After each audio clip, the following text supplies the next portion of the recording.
Andre Iguodala doesn't demand attention, he earns it. The three-time NBA champion has played 15 seasons, appearing in an All-Star game and winning an Olympic gold medal along the way. He's also a tech investor, bringing together athletes and business execs for an annual Players Technology Summit in San Francisco. And his new book, The Sixth Man, tells the unlikely story of his rise to stardom. He's here to talk about the lessons he's learned on the court and how they've shaped his business decisions off of it.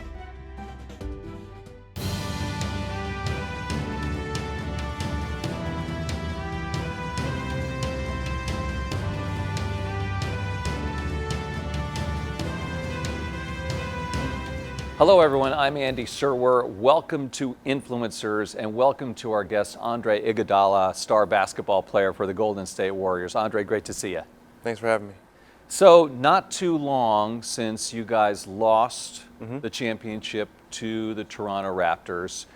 Two questions. One, would you have won if KD and Klay were healthy? And you characterize it as a relief that the finals were over. Talk about your feelings right now a little bit, Andre. Well, first of all, you got to congratulate the Toronto Raptors. They did a great job. They had an incredible run at it. You know, they made some incredible shots in Game 7s at the buzzer to, you know, taking down the team with the best record in the league, with the Milwaukee Bucks in the Eastern Conference Finals. So you got to give them so much credit. They went after it. They got after it. They got the job done, regardless of the circumstances. And that's how you have to take it. You know, there's always going to be injuries in sports, and when it's your moment, it's your moment. So congrats to them. As far as our team, you know, it was a long year. You know, with our team having so much success, and everyone seems to be trying to pull it apart from every which way, we were able to handle that with a sense of, you know, still taking care of business on the basketball court, being able to weather, you know, throughout a lot of injuries that happened throughout the season. Kevin Durant got hurt in the season. Steph Curry got hurt during the season. Draymond was out for an extended period of time. You know, I was out a few games in the playoffs. So for us to battle through all that and still get to the finals, still be one shot away from a Game 7 where, you know, anything can happen, you know, was a testament to, you know, the perseverance that our team had throughout the season.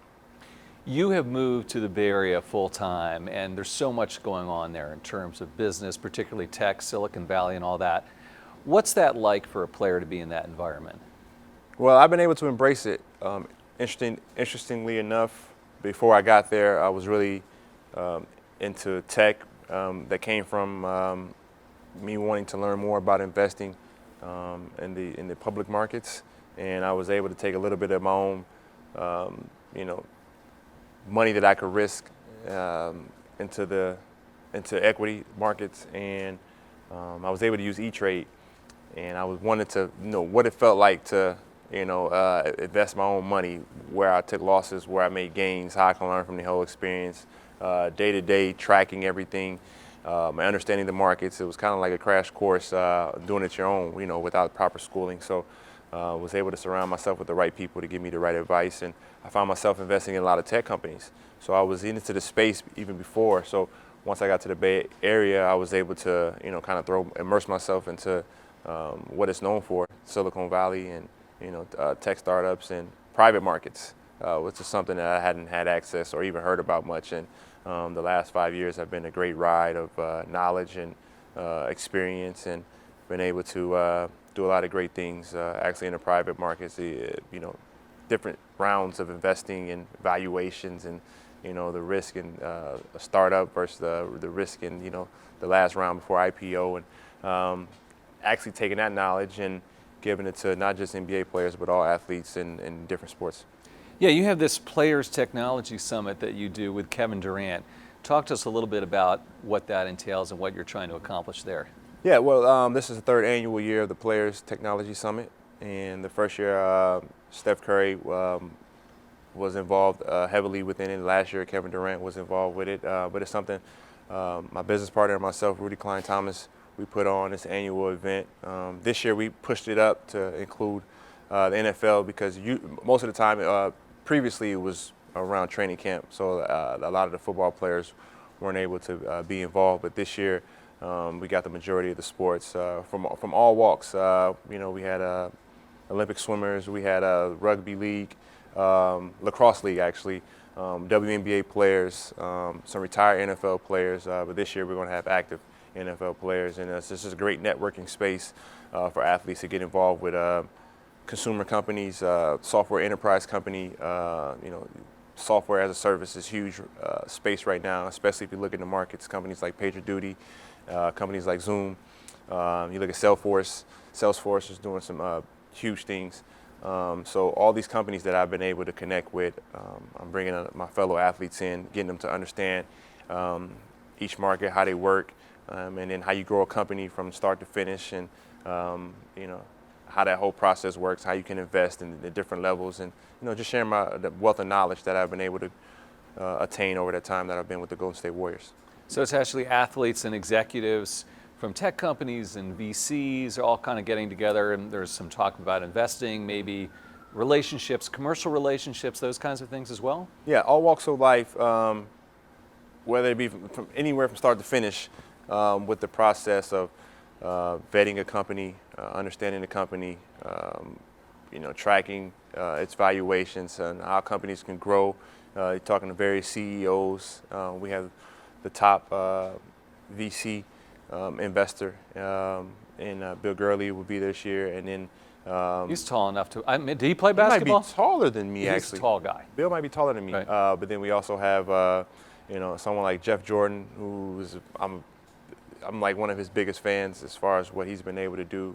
He's with Andreessen Horowitz, and he was a huge investor in Airbnb and in Line Bikes. So he's been able to I've been playing tag along with him, seeing what he's doing, and he's been giving me a great wealth of knowledge, as I said before, in terms of learning how everything works. And I'm giving that same thing back to the fellow athletes, whether you're meeting with a startup and the risk in a startup and the percentage of a startup making it versus investing in later stages where there's less risk but not as much upside, and just how the whole process works. And you don't have to be in Silicon Valley to have an interest or play a part in a lot of these companies and investing in their growth, but you got to throw yourself and immerse yourself in that area, and everything that surrounds you keeps you learning on a day-to-day basis. Do you ever get a chance to talk to tech CEOs like Tim Cook or Mark Zuckerberg or people at that level, or is it more like the VCs?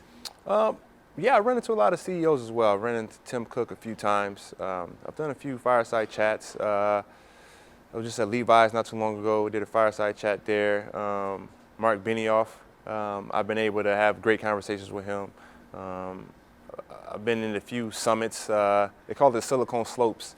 I've been in Park City in Utah, where enterprise software conferences, they're up and coming. You look at somebody like Ryan Smith and Qualtrics. They were supposed to go public, but they actually were bought out by SAP for $8 billion. That was a huge transaction. It kind of went under the radar, but you see tech companies, they're kind of holding up, the markets right now, and you see a lot of growth in companies. You look at a company like I said before, Zoom and PagerDuty, Jumia, they're the top performing companies in the markets, and they're all tech companies. You look, I can see the passion. Mm-hmm. Are you going to get into this full time when your playing days are done, you think? Yeah, well, I've tried to give myself different avenues that I can go down, but there's two areas that I'm really kind of pique my interest outside of the game of basketball, and that's tech, business tech. Put those two together, and in golf. So we talk about those two things, and we can have a lot of conversation. What NBA players are good business people, and you want to call out any who are terrible? Who's terrible at business? Well, let's start with the good ones. We'll talk with the good ones. I don't know too many bad ones. I try to stay away from them.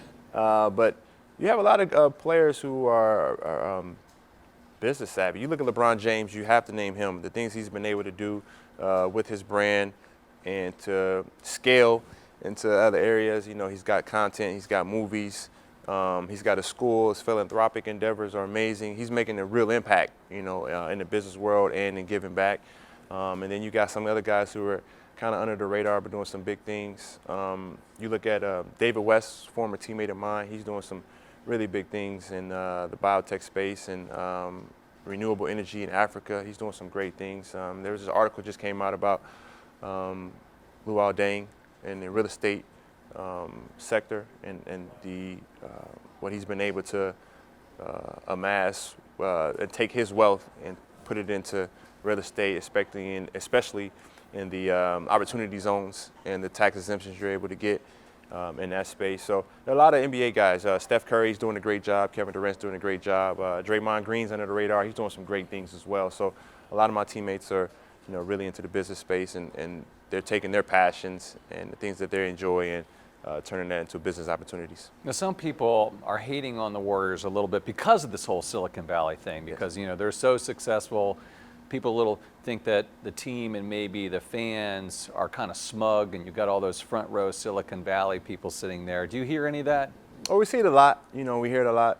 What we try to do is we try to stay humble with it. I think we have a very humble group of guys that kind of balances things out. Because some people, we have some new fans that we've been able to collect over the last 5-year run. But our true fans that have been there from the good times and the bad, it's the most humble, most supportive fan base that I've seen. You look at like a market like Oklahoma City, very supportive fan base. Seattle always had a very supportive fan base, and we feel like we have that in the Bay Area. But with championship, you kind of get some new bandwagoners that can kind of throw off the perception. But for the most part, we have a really good fan base. You were recently elected first vice president of the NBA Players Association. What are your objectives and goals there, Andre? Well, you have a list of things that you try to accomplish. It could be your values or the things that you always want to hold true. And, job security is a big thing. Guaranteed contracts is something that NBA players have always had. And, we continue to make sure that that's something that will always stay in place. Years of service, making sure guys are being able to play as long as they can. And that goes into helping them with medical, mental health,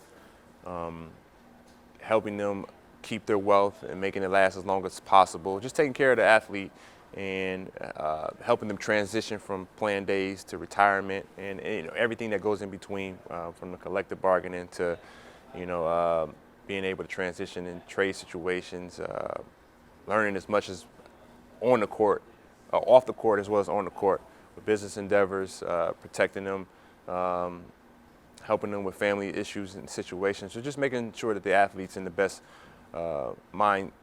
mindset as possible with mental health, physical health, everything around that area. The NBA seems to have done a pretty good job, Andre, versus some other leagues, particularly the NFL. I mean, you have the same dynamics where you have primarily white owners and African-American players, yet the racial tensions, for instance, in the NFL were much worse, quite frankly, with the kneeling controversy. How has the NBA differentiated itself that way? Well, I think Adam Silver, he's done a really good job of, we call him the players commissioner, where you're able to reach out to him at any time, and that dialogue is always open. You can reach out, he'll hit you right back. There's been times if I've had an issue on the court, I've texted him, he texts me right back. Really? Yes. So, it makes it, you feel more comfortable voicing yourself, but you don't feel like you have to lash out or you have to be resistant. You feel like you can have that dialogue, and there will be a solution that is put in place immediately. And we've seen that historically in our league with Donald Sterling. That was, they nipped that in the bud pretty fast. We're getting a new ownership group in there and stripping him of his, of the team. And you saw this year in the finals where we had a situation with someone in our ownership group in a physical altercation with the opposing team, and they were swift with the decision with that as well. With there'll be more consequences that haven't got out yet. So the NBA is always they keep their players in mind when they make a lot of decisions, which when you have business that usually comes first, sometimes that's not the case. But I feel like with the NBA, they make that a point that, the player safety and the player health, mentally and physically, play a big role in their decisions. So you've had to become the sixth man in your career going to the Warriors. What was that transition like? Well, it's interesting the word sixth man. I have just finished my book. I've gone through different stages of my career where, played on an Olympic team, gold medal, made the All-Star team, all defensive first team NBA. So just having MVP of the finals. MVP in the Left finals. that out. Yes.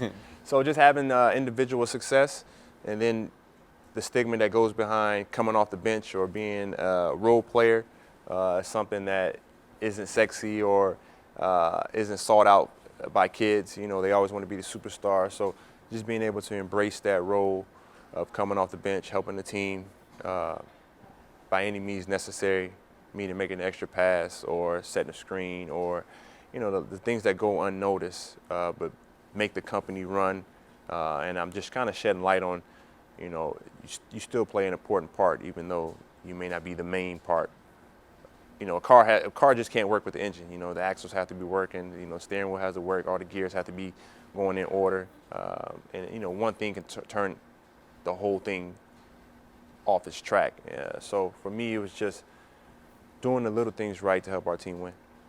You know, a lot of athletes like yourself write books, but I'm wondering why you decided to do it now at this point in your career. It's kind of an interesting juncture, maybe. Yeah, interesting, because most athletes do it when they're done playing. You know, you really see it while they're playing, but the things that I'm doing right now, still having success on the court, you know, still playing younger than my 35 years of age and 15-year career, going into my 16th year, still have a lot of time left. But for me, it was, I've seen a lot, you know, from the good to the bad to the ugly, all the business things that I've been able to do. And I've been getting a lot of questions from the new generation, the rookies coming in. They always ask me about, you know, how business works, you know, how do you carry yourself as a professional on the court? And I felt like it was just a perfect time to get that message to them as well as the generation after, and still be able to, you know, have some room left. You know, this is the first. I always say this is the first book. So I've had some interesting interactions with the media in terms of race, politics, and sports, and a lot of it has been misconstrued. But you know, this is who I am, and this is why I am this way, and just kind of putting that out there and explaining it. And what better time with our team being in the position that we've been in to kind of get that word out there and people tuning in to, you know, athlete that has, you know, a lot of thoughts outside of just a sport, but in terms of being a human being. What explains your longevity in this game, Andre? I mean, obviously talent, and I'm sure you work hard in terms of conditioning. Is there anything else besides that? Definitely. I talk about it in the book. Mental health is a pretty big key. You know, the main thing that goes unlooked is sleep, you know, and the importance of getting your rest. Rest is recovery. You know, when the body shuts down, there's different states of sleep, actually. You know, you can go even deeper.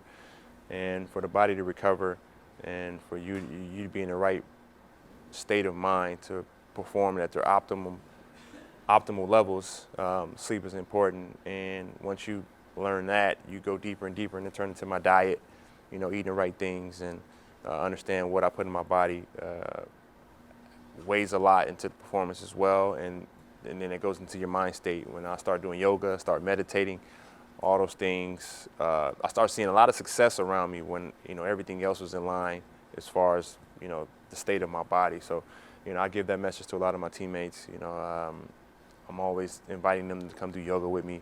You know, always expressing to them they should, you know, do meditation. The NBA does and the NBPA does a good job of letting the guys know these are the different avenues you can take to helping you be more mentally healthy. And you're a spiritual guy too. I know Yes. that.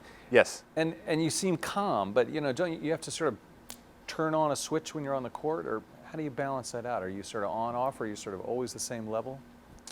Yes, that's a very good question. It's just trying to find the right balance, you know, and, you know, reading the Bible, it talks a lot about being selfless, you know, being humble.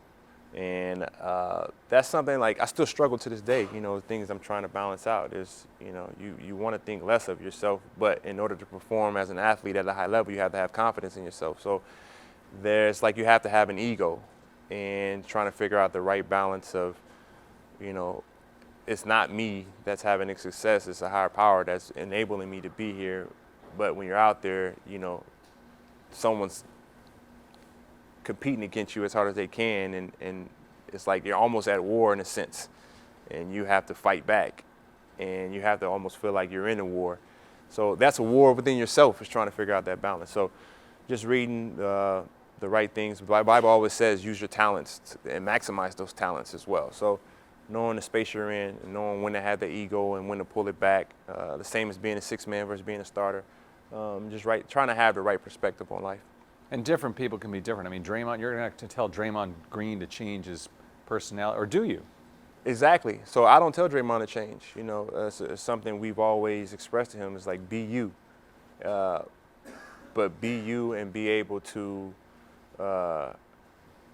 control yourself as well. You know, we don't try to control him because he brings a different dynamic to our team, and without him, we don't have success. So, you know, we would be hindering him and our team if we told him not to be himself. So he's a great addition to he's been a great pillar for our team as far as the entire foundation. And, you know, it's him, Steph, and Klay. They've been there from the beginning, and we've been able to make something that will, you know, be remembered for historically in the game of basketball. And it seems like Steve Kerr is a pretty good conductor, coach, manager, leader. How does that fit in with the dynamic? Well, Steve's been able to know when to get out the way and knowing when to step in and be vocal. And that's a really tough balance as a head coach. You know, most people can abuse their power of being a head coach. And I talk about it in the... Talked about one of them, George Karl, you said was ineffective that way, right? Right. We talked about it in the book where I've had coaches who have had too much of an ego and they felt like they were the face of the team. And you look at sports now, the teams that stand the test of time, you know, the head coach plays a powerful role, but he lets the players be the faces. You know, you look at Tom Brady, he was the face. You look at Tim Duncan. Tim Duncan was the face of the franchise, and the head coaches always let them have all the fame and the celebrity, but the head coach still played a pivotal role in the success of the team. And I think Steve Kerr, he's played with Phil Jackson, who could have taken the celebrity and the face of the team, but obviously Michael Jordan would outweigh that. But he was also able to play under Greg Popovich, and I talked about Tim Duncan. So he understands it all of, you know, letting the players feel like they run the team. But in terms of managing emotions, managing personalities, Steve's done a good job of letting us be who we are and just putting it together to, you know, have the right pieces fit. Team doesn't seem like they're on the same page as President Trump. You guys did not go to the White House. I think one time you guys decided not to. One time maybe he didn't invite you. What is the dynamics behind the scenes with the players and the coaches in terms of whether or not to go to the White House? Well, it's actually quite simple. You know, we feel like we have certain beliefs. It's not that we're against someone else's beliefs, but it's just something we don't believe in, especially if we feel there's any type of harm involved. Not physically per se, but sometimes there could be mental harm done in terms of someone's views and how it affects others, and especially when it affects others who come from the same, you know, environments that we grew up in. So we just have the belief that it's really not about us; it's about others and how they've been affected throughout this whole process. And if it's something that we feel like we're not aligned with, or we feel like we can't help or try to change any type of way, you know, we try to stay away from it, and we don't want to feel like we're supporting something that we don't believe in. We were just looking at Bernie Sanders over there on the Yes. TV. I'm going to ask you some more politics, just to keep you going here. Bernie Sanders, Elizabeth Warren, AOC, Alexandria Ocasio-Cortez, you know, those are three Democrats who, for instance, are calling for more taxes on wealthy people. You're a wealthy person. How do you feel about that? It's interesting. Not wealthy. Well, you're pretty wealthy. Wealthy is when you can't lose it. Okay. The word rich can be thrown out there, but blessed and fortunate for sure. Got it. Okay. I'll say that. Mm-hmm. But in terms of if it's going to help those that come, like I said before, come from a similar background that I came from, I'm all for it. I actually looked at something previously, the historical tax rates, and I think it was like up to 70-80%. The federal tax was at one point, which seems pretty high. But we're in interesting times. You know, you see Facebook, they're going to have their own cryptocurrency coming soon. and how that can affect the world. You see so many different changes, but I'm all for improvement. You know, if we can find ways to stop abusing the earth with pollution and overeating and obesity and diseases and cancer, and if you have to take a chunk of my wealth, I'm all for it. You know, like I said, I'm fortunate and blessed, and I don't even spend the money. Like, I don't really enjoy the money. So if it could go to something that helps a great cause or causes to make us a better world, then I'm for it. How do you choose, Andre, to focus your time? I mean, you've got everything from nonprofits to your summit to golf games, never mind staying, in shape for the coming season. How do you allocate your precious time? It's a battle, a good battle. Well, not with the wife, but because it's all a balance. You know, I got 3 kids and want to make sure that I'm passing on the knowledge that I've experienced and learned throughout life, and making sure they're on the right track. But it's all about just trying to manage your time and try not to waste time. You know, social media can be used for good, but at the same time, it can be used, it will waste a lot of time.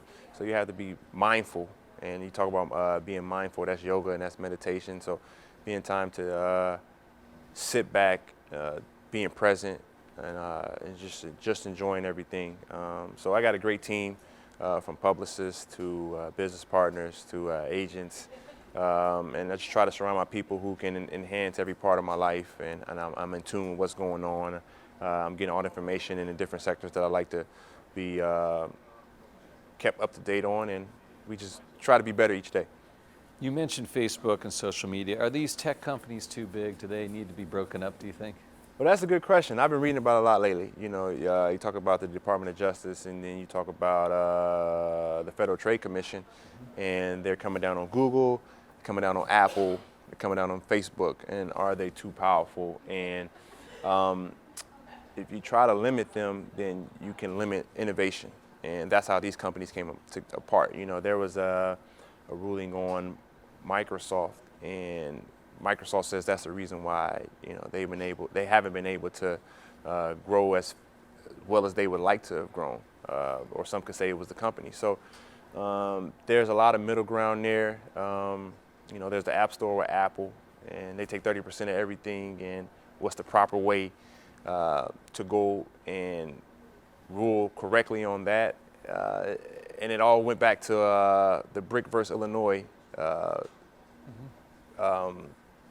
ruling that happened a long time ago. So I don't think they are big companies. I don't think they're too big, but you don't want to limit innovation. I think that's the key. When you limit innovation, you strip people of their creativity, and you kind of dumb down what their brain wants to really do. So there's always middle ground, but at the same time, these companies have a responsibility to protect their consumers. I think Apple's done a great job of pushing privacy, but Facebook has to be careful with their data and what they're doing with it and not exploiting it. You are well versed in this stuff, I got to tell you. I try. You read a lot. There. Paying college players. You were critical, say, of the University of Arizona making money off of jerseys, no name on them, but the number. Should college players be paid? I feel like college players should be compensated. And with all the technology we have, algorithms can be put in place on the amount of wealth that a player brings to a university. And the NCAA is a business. And I think it said it's a non-profit, correct? The NCAA say they're non-profit, but when you have execs and people running things that are millionaires, it doesn't sound as non-profit. It's actually a business. You have billion-dollar TV deals. You have marketing deals. You have merchandise. All those things come into play, and the players are the foundation of all that.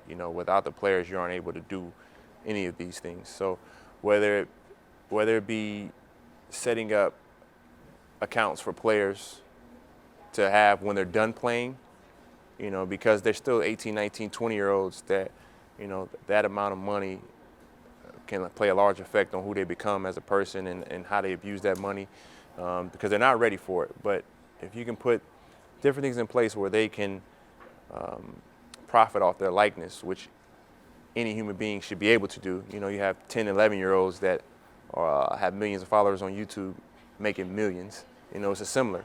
So there are ways that athletes can be compensated properly by the NCAA.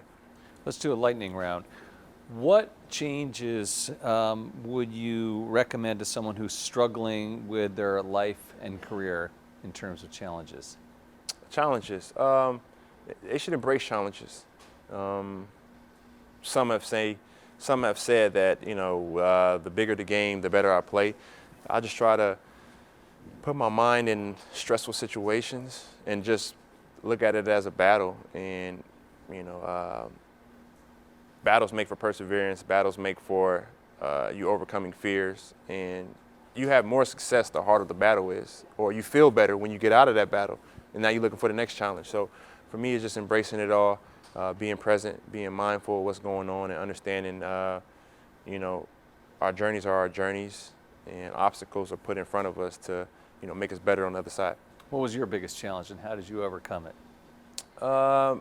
Realizing that I was capable of doing what I'm doing right now. You know, coming from where I've come from, you know, I've had teachers tell me that, you know, you're not going to succeed in life. You're going to be a failure. You know, you're not going to make it to college. You're not going to make it to the NBA. And I didn't always know that I was this good, but each step of the way, I was able to surround myself with the right people to maximize, you know, my talent. And then I had to make myself aware that I was actually good enough to be in the position that I am right now. So for me, it was confidence.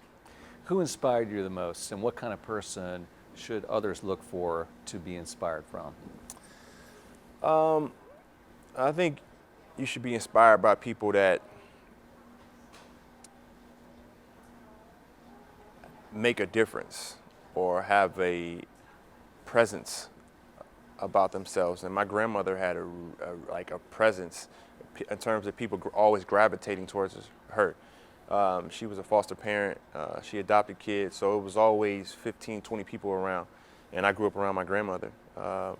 So there was always a lot of people around, and for her to navigate through so many lives and make a difference through so many people, and without her, there would be, every one of those individuals would be lost in life, or they wouldn't have had a chance. You know, there's no telling what would have happened to them had they not felt the benefits of my grandmother. And it went through my mother, and she instilled it in me as well. So my grandmother was somebody I looked up to in terms of, you know, when everyone had an issue, like, they gravitated towards her and how she was able to navigate so many lives and so many walks of life throughout, you know, my childhood. And I was able to kind of see that from a distance.